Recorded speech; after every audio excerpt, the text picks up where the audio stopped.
আজ আমি তৈরি করব জালপুলি পিঠা। এই জন্য চালের আটা ভেজে গরম পানি দিয়ে ডো করে নিয়েছি। ডো থেকে সামান্য একটু ডো নিয়ে আমি পাতলা করে একটা রুটি বেলে নিচ্ছি। এখন আমি রুটিটাকে ছোট ছোট করে কেটে নিব।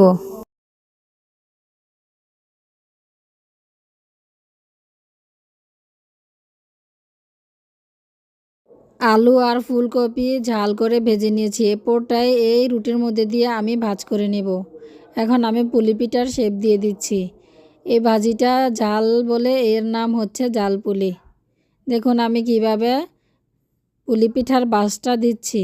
এভাবে ভাজ ভাজ করে দিলে পিঠাটা দেখতে অনেক সুন্দর লাগে। এই পিঠাগুলো আমি ভাপে ভাপিয়ে নিব। এভাবে আমি সবগুলো পিঠা তৈরি করে নিব। এই পিঠাটা ভাপিয়ে ভাপ দিয়ে সিদ্ধ করে খেতে কিন্তু অনেক ভালো লাগে। পিঠাটা ঝাল ঝাল লাগে, এজন্য এর নাম হচ্ছে ঝালপুলি। দেখুন আমার সবগুলো পিঠা তৈরি হয়ে গেছে। সবাই ভালো থাকবেন। আল্লাহ হাফেজ।